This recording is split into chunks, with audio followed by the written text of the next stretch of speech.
Muchas gracias por esta invitación. Quiero estar segura si se me escucha bien. ¿Sí? ¿Se me escucha bien? ¿Sí? Bueno, primero muy agradecida por este panel. Creo que es algo muy importante para todos, para la población en general y obviamente para aquellos que tienen personas, familiares, queridos, que tienen algún tipo de discapacidad. Creo que es muy importante hablar sobre la sexualidad en personas con diferentes tipos de discapacidad, porque si la sexualidad en sí ha sido un tabú en general para toda la población, creo que es especialmente un tabú que hiere mucho a las personas con discapacidad.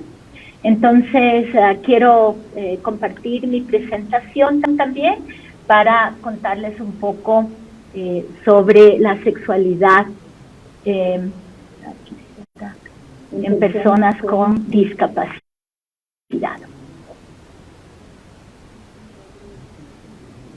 Muy bien.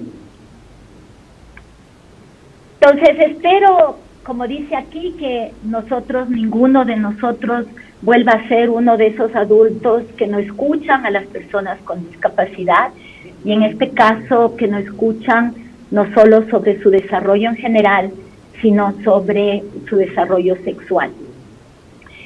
Es importante comprender que a cualquier edad, cualquier nivel de capacidad mental y física, todas las personas tenemos una necesidad importante de reconocer, de expresar, de entender, de regular y de comunicar nuestras experiencias sexuales. Entonces, todos necesitamos tener algún tipo de apoyo para que podamos hacer esto.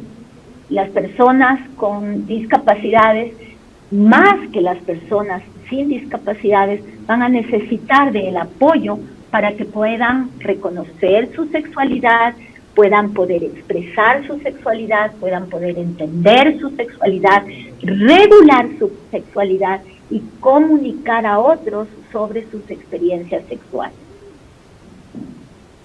Es importante comprender que la curiosidad y el interés sexual, aunque existe desde el inicio de la vida, cambia y se intensifica a partir de la adolescencia.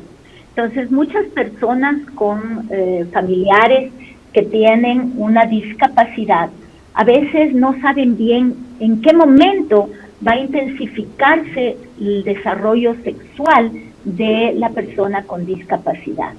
En general, a no ser que haya algo especialmente físico y orgánico que de alguna manera esté deteniendo el desarrollo sexual de la persona con discapacidad, en general es la edad cronológica la mejor predictora de la intensificación. Es decir, en la mayoría de personas con discapacidad, nuevamente, a no ser que tengan una discapacidad que directamente esté afectando su desarrollo neurológico reproductivo específico, van a presentar sus manifestaciones sexuales desde la menstruación, la primera eyaculación, el interés por intensificar la masturbación, el interés por contactarse físicamente, las sensaciones de enamoramiento, de interés por el otro, de desear al otro, más o menos iniciando como todas las personas de la población a partir de su pubertad, intensificándose en la adolescencia, igual que el resto de la población. Las personas con discapacidad cognitiva, particularmente con problemas intelectuales, poseen emociones e impulsos sexuales similares a las personas de su misma edad, pero tienen el problema es que menos facilidad de comprender las normas de la sociedad. Entonces, a veces no saben tan fácilmente cómo comportarse, cómo expresar su sexualidad, cómo expresar su afecto, cómo expresar su enamoramiento o cómo responder sexualmente, cómo responder emocionalmente, afectivamente, porque no comprenden bien las normas. Entonces, no saben qué partes del cuerpo hay que acariciar, qué partes del cuerpo hay que tocar, qué partes del cuerpo se pueden tocar en público, en privado, les es qué partes del cuerpo se pueden tocar en público, en privado, les es más difícil comprender. También les es más difícil expresar estas experiencias sexuales por medio del lenguaje, ¿okay? Porque el lenguaje, la narrativa, la comprensión de la comunicación se ve dificultada en las discapacidades intelectuales. Entonces, les es difícil muchas veces entender a los otros y también darse a entender. Entonces, las emociones afectivas, sexuales, también tienen dificultad de ser expresadas a través de la narrativa o ser comprendidas, ¿sí? Y eso es importante para el momento de la educación sexual a personas con discapacidad, que necesitan elementos adicionales para que puedan comprender aquello que les deben comprender. También tienen un problema, en general, regulación emocional, en gran parte porque como les carecen de facilidades de comunicación y de entendimiento muchas veces del lenguaje, también les es difícil regular sus emociones, porque una de las formas como las personas regulamos las emociones es comunicando lo que sentimos. Y es pidiendo que se satisfagan necesidades que tenemos en ese momento. Entonces, cuando eso se nos dificulta, también es más difícil la regulación emocional. Entonces, necesitan más tiempo, más paciencia, más cercanía, más práctica para aprender a regular sus emociones, incluidas sus emociones sexuales. Y también tienen más dificultad de regular su conducta. Entonces pueden ser a momentos más impulsivos porque les está costando comprender todavía a veces el contexto social en el que se encuentran o cómo se manifiestan las conductas aceptables o no aceptables de acuerdo a la sociedad en la que se encuentran. Entonces a veces toma un poco más de tiempo hacerles comprender que ciertos niveles de desnudez en ciertos contextos, pero no en ciertos contextos. A veces es más difícil para ellos comprender, por ejemplo, si pueden masturbarse en público o en privado y necesitan que se les instruya en qué momentos pueden masturbarse para que puedan adaptarse al mundo social en el que se encuentran. Si es que quieren besar, acariciarse, también hay que irles enseñando, como todos hemos aprendido, pero en las personas con discapacidades intelectuales muchas veces necesitan un poquito más de guía para que puedan controlar estas conductas que pueden hacer que desde un punto de vista social se les considere como que no están adaptados porque sus conductas a veces no son entendidas por el resto de personas que les miran, ¿no? Entonces es importante ayudarles a controlar los impulsos de sus conductas y tomar capacidad cognitiva. También es importante entender que las personas con discapacidad tienen curiosidad sexual y pasan por etapas de crecimiento y desarrollo sexual similar al resto de sus compañeros. El único problema fundamental que tienen es que su estilo de aprendizaje y su nivel de aprendizaje es limitado, ¿okay? Pero tienen las mismas necesidades afectivas y sexuales. Entonces la limitación es a nivel de aprendizaje, no es una limitación sexual la que tienen. Y lo que les dificulta no es el desarrollo sexual, su desarrollo sexual es adecuado en general, es cómo expresarlo y cómo regularlo y cómo entenderlo. Eso es lo que les cuesta, no es su desarrollo sexual el que está siendo limitado. Una cosa que es fundamental en el área del abuso sexual es comprender que las personas con discapacidad tienen 4 veces más probabilidades de ser abusados sexualmente que los niños de la población en general. Y es importante comprender que aproximadamente alrededor del 20% de la población en general ha vivido en algún momento algún tipo de abuso sexual. Estamos hablando de 1 en 5 de la población. Si ahora, pensando en que la población en general ya tiene un riesgo de abuso sexual, tenemos que comprender que las personas con discapacidad tienen 4 veces más riesgo. Entonces, la importancia de acompañar, ayudar, proteger y prevenir el abuso sexual en personas con discapacidad es fundamental, tan fundamental o más fundamental que en el resto de la población. Ahora, ¿por qué? ¿Qué es lo que les pasa? Uno, no se les ha permitido o no se les ha dado oportunidad de tomar decisiones. Entonces, muchas personas con discapacidad, al no estar empoderadas, al convertirse en personas obedientes, muchas veces son presas de abusadores sexuales porque obedecen lo que el abusador sexual quiere para ellos o toma de ellos, sin cuestionar lo que está esta persona abusiva haciendo con su vida o con su cuerpo.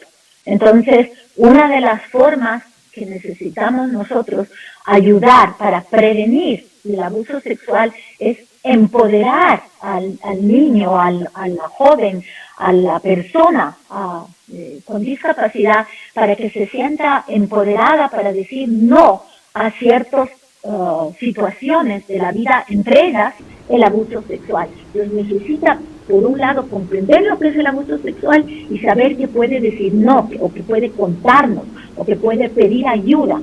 ¿Okay? Pero si no le hacemos comprender esto, es presa fácil de abuso sexual. ¿Okay? Otra de las razones es porque crecen con mucha dependencia en sus cuidadores. Entonces, estos mismos cuidadores, así como pueden ser amorosos, podrían ser personas abusivas sexualmente. ¿Okay? Es decir, excepto como pasa en la población en general. O sea, el abuso sexual de los niños en la población en general va a venir de familiares, de gente conocida, de gente cercana al niño. Entonces, lo mismo le va a pasar al niño, al adolescente, a la persona que es cuidada. También esa persona que le cuida podría ser un abusador sexual. ¿Okay? Y como se les entrena a obedecer, muchas veces no se pueden defender. Otra razón por la que son más vulnerables al abuso sexual es porque por sus necesidades adicionales, por su discapacidad, muchas veces sus cuerpos son contactados, manipulados y controlados por sus cuidadores. Entonces, para la persona con discapacidad muchas veces es difícil distinguir cuáles son los contactos adecuados, cuáles son los contactos no adecuados sobre su cuerpo. Y tienen menos capacidad de entender lo que sería la privacidad y cuáles de sus partes del cuerpo son privadas o públicas. Entonces eso les hace más vulnerables al abuso sexual. Otra razón por la que son más vulnerables al abuso sexual es por el aislamiento social. ¿Okay? Muchos niños están con problemas de aprendizaje, con problemas intelectuales o con problemas físicos, tienen menos oportunidades de interactuar y menos oportunidades de desarrollar sus habilidades sociales con otros. Tienen menos oportunidades de desarrollar grupos de apoyo, personas a quien pedir apoyo, cuidado, protección. ¿Okay? Entonces, cuando son abusados sexualmente, es menos observable lo que le pasa. Por ejemplo, un niño en la población que es abusado sexualmente va al sistema educativo y muchas veces los profesores pueden detectar que algo le pasa al niño. ¿Okay? O los mismos compañeritos que le quieren, que están en contacto, pueden visualizar que algo le pasa a su compañerito, de que algo está sufriendo y pueden empezar a buscar ayudarle o contar algo a la profesora. Los profesores son excelentes para detectar, por ejemplo, posibles casos de abuso sexual porque ellos ven cambios en el comportamiento del niño. Entonces, cuando los niños con problemas de discapacidad muchas veces no tienen ese ambiente social ampliado, que a veces puede ayudar a descubrir cuando es abusado sexualmente. ¿Okay? Entonces, definitivamente a los niños con necesidades especiales a quienes se les aísla de la sociedad son también más vulnerables a violencia sexual que, por ejemplo, los niños que están en ambientes escolares inclusivos. ¿Okay? Ahí se nota la cuestión del aislamiento como un extra riesgo de lo que es el abuso sexual. Y la otra razón por la que son vulnerables, en general la población, o sea, los niños del mundo en general son vulnerables al abuso sexual, y los niños con discapacidad más vulnerables todavía, es porque definitivamente hace falta información sexual. ¿Okay? Si los niños absolutamente no pueden entender, reconocer y reportar situaciones de abuso si alguien no les explica lo que es el abuso. Muchas veces hay falta de políticas y protocolos en los sistemas escolares o falta de aplicación de estos protocolos para proteger a los niños en situaciones de abuso sexual. Entonces ya tenemos un problema organizacional muchas veces. ¿Okay? También tenemos un problema gravísimo, y esto es, yo creo, a nivel mundial y también a nivel del Ecuador, y es que necesitamos clases específicamente dedicadas a la educación sexual en nuestro sistema educativo. No solamente este eje transversal, sino necesitamos de verdad clases dedicadas a lo que es la educación sexual, para que puedan los niños, por un lado, entender lo que es la sexualidad y protegerse del abuso sexual. Y esto tiene que venir desde el sistema escolar, y los niños con discapacidades muchas veces uno de los problemas que tiene es que no entran al sistema escolar, no tienen esto y no podrían recibir esta información, a no ser que dentro de los espacios que especialmente se dedican a apoyar en el desarrollo académico, escolar, social de los niños, también haya clases especialmente dirigidas a lo que es la educación sexual y a la prevención del abuso. Y otra cosa que les pone en vulnerabilidad es que los mismos educadores, las mismas personas que están acompañando y ayudando a las personas con discapacidad, ellos mismos carecen del conocimiento de los posibles indicadores de abuso sexual para que los puedan reportar y puedan evaluar lo que le está pasando al niño. Entonces también los educadores, los cuidadores necesitan estar bien informados para que puedan detectar casos de abuso sexual. Entonces, eso es lo que les pone a los niños con discapacidades en mayor vulnerabilidad para el abuso sexual. Entonces, una gran pregunta importante es cómo prevenir, ¿okay? ¿Cómo podríamos ayudar? Yo creo que ustedes ya casi lo tienen en su mente, ¿okay? Educar es la mejor forma de proteger, ¿okay? Entonces, definitivamente necesitamos educar a nuestros niños que tienen problemas de aprendizaje, así como la programación en general, a nuestros jóvenes, a nuestros adolescentes, a los adultos que tienen dificultades y a los adultos padres de familia también. ¿Okay? Entonces, todos debemos ser educados sexualmente, porque si no, no vamos a poder ni vivir una vida sexual satisfactoria y en paz, ni tampoco vamos a poder protegernos de abusos y violencia, ¿ok? Entonces, ¿qué más deberían aprender los niños con necesidades educativas especiales? Y yo quiero en eso que comprendan que lo que necesitan aprender las personas y los niños con discapacidades es lo mismo que necesita aprender cualquier persona en la población. Primero, una actitud positiva hacia el cuerpo, incluidos los genitales, todo el vocabulario que se requiere para comprender y comunicar pensamientos, sentimientos, comportamientos que tienen que ver con la sexualidad, la capacidad de comunicar tanto no verbal, la sexualidad, comprender el espacio personal, hasta dónde me puedo acercar, qué partes puedo tocar, qué partes me pueden tocar, hasta dónde alguien se puede acercar físicamente a mí. También necesita aprender todas las expectativas sociales sobre el comportamiento sexual, cómo se comporta en público, cómo se comporta en privado. Necesitan aprender situaciones, relaciones, contactos que son seguros, que son inseguros. Necesitan aprender a saber con quién hablar, a quién pedir apoyo, a quién pedir ayuda, cuando haya cualquier duda, cualquier miedo relacionado con su sexualidad. Necesitan aprender a reconocer la posible amenaza, el posible peligro, el posible abuso, el posible chantaje. Entonces necesitan escuchar cosas como, si a ti alguien te dice, te voy a dar un caramelo, te voy a dar un chocolate, déjame, te toco tus genitales, ven, tócame los genitales, eso se llama abuso sexual, ven, avísame, yo te voy a proteger, yo te voy a ayudar. ¿Okay? Ellos necesitan con claridad, igual que las personas en la población, pero con mucho más énfasis en personas con discapacidad, porque no entienden, no les es fácil comunicar y comprender. Necesitan también entender cuáles son las diferencias entre hombres y mujeres, qué es lo que la sociedad espera del hombre, qué espera de la mujer. No porque queremos adaptarnos a eso, sino que tampoco queremos que la sociedad, la gente a su alrededor, se les burle.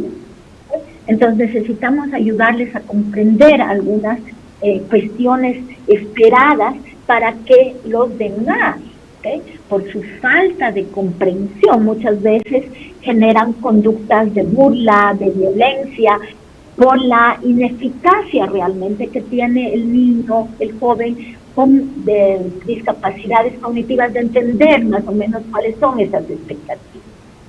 También necesita comprender cómo cambia el cuerpo, cómo cambian los sentimientos a medida que crecen y entran a la pubertad, porque tenemos que comprender que ellos van a tener el mismo desarrollo sexual. También necesitan entender cómo cuidar sus cuerpos, la higiene personal, la salud de sus cuerpos, incluidos los genitales. Formas apropiadas e inapropiadas de contacto personal, qué partes del cuerpo puedo tocar. A veces los niños o los jóvenes, los adolescentes, los adultos con dificultades intelectuales, a veces no saben que no pueden tocar ciertas áreas del cuerpo y tocan, y a veces les agreden porque creen que así, que están haciendo algo violento, pero ellos realmente lo único que están es naturalmente tratando de sostener su curiosidad como cualquiera persona, pero como no entienden las reglas sociales, a veces no entienden que no pueden acercarse o tocar de ciertas maneras, entonces necesitan aprender eso. La importancia del consentimiento para tocar el cuerpo, de pedir permiso, ¿ok?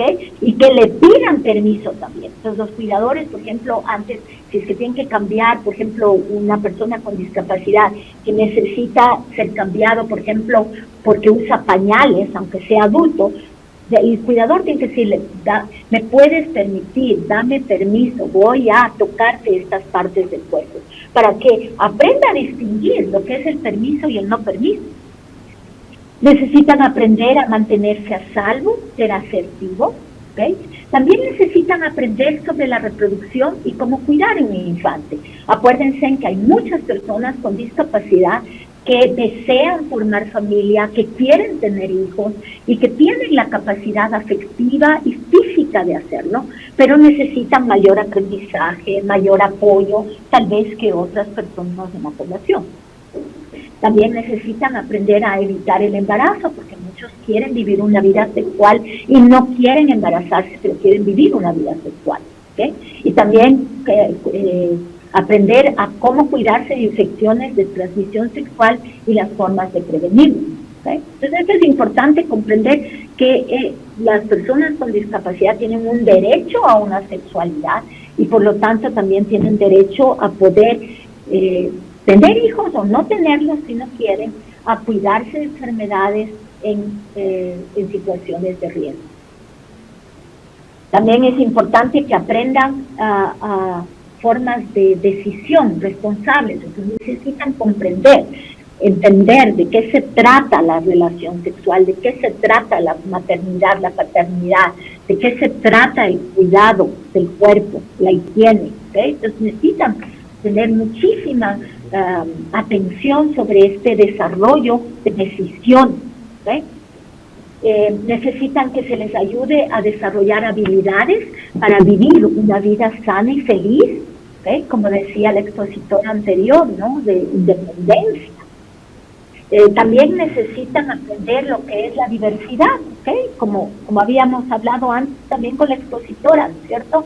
que hay diversidad de afectos, diversidad de atracciones, diversidad de comportamientos sexuales. Y el valor de las relaciones positivas y estables, o sea, el valor de la amistad, del enamoramiento, del matrimonio, como componentes importantes de la vida, de la comunidad y de ellos mismos. Todo eso ellos tienen que aprender, igual que todas las personas en la población, ¿okay? Con el extra de que van a necesitar estrategias de enseñanza un poco más diversificadas, un poco más concretas, menos abstractas, porque muchos tienen dificultades de aprendizaje, tienen dificultades cognitivas, otros tienen dificultades físicas. Entonces, las discapacidades necesitan herramientas, necesitan métodos para enseñanza, ¿okay? Y eso tal vez es una de las cosas que va a hacer la gran diferencia, no tanto el objetivo como el método para lograr ese objetivo. Las personas con discapacidades van a necesitar métodos de enseñanza un poco más pensados específicamente en sus necesidades para poder desarrollar. ¿Okay? Entonces ahí tienen ustedes algunas estrategias como dramatizaciones, juego de roles, se pueden hacer discusión de casos o escenarios de la vida real, cuentos, poemas, canciones, títeres, muñecos, imágenes, videos, actividades artísticas, collage, juegos. ¿Okay? Esto no es extraño, todas las personas necesitamos esto para aprender, pero las personas con discapacidad lo van a necesitar a lo mejor más tiempo, a lo mejor siempre, no importa su edad, ¿okay? Para poder comprender sobre la sexualidad y todo lo componente alrededor de su sexualidad. ¿Okay?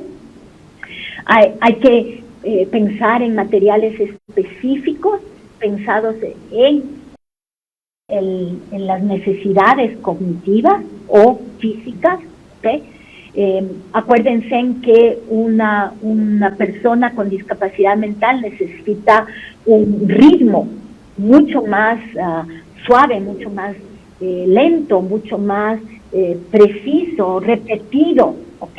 Necesita más presentaciones concretas, realistas, a veces en vez de dibujos, usar fotografías, ¿okay? Para que sea más realista y pueda comprender mejor. Y ahí tienen ustedes, por ejemplo, para enseñarle a ir al baño, enseñarle a limpiarse. Muchas veces con dibujos podemos hacer o tenemos que llevarle físicamente y ayudar. Por ejemplo, en algunos casos de dificultades motoras, de personas con dificultades motoras, a veces hay que ayudarle y enseñarle a la persona a masturbarse, porque no sabe físicamente cómo coordinar sus movimientos para llevar su mano a sus genitales.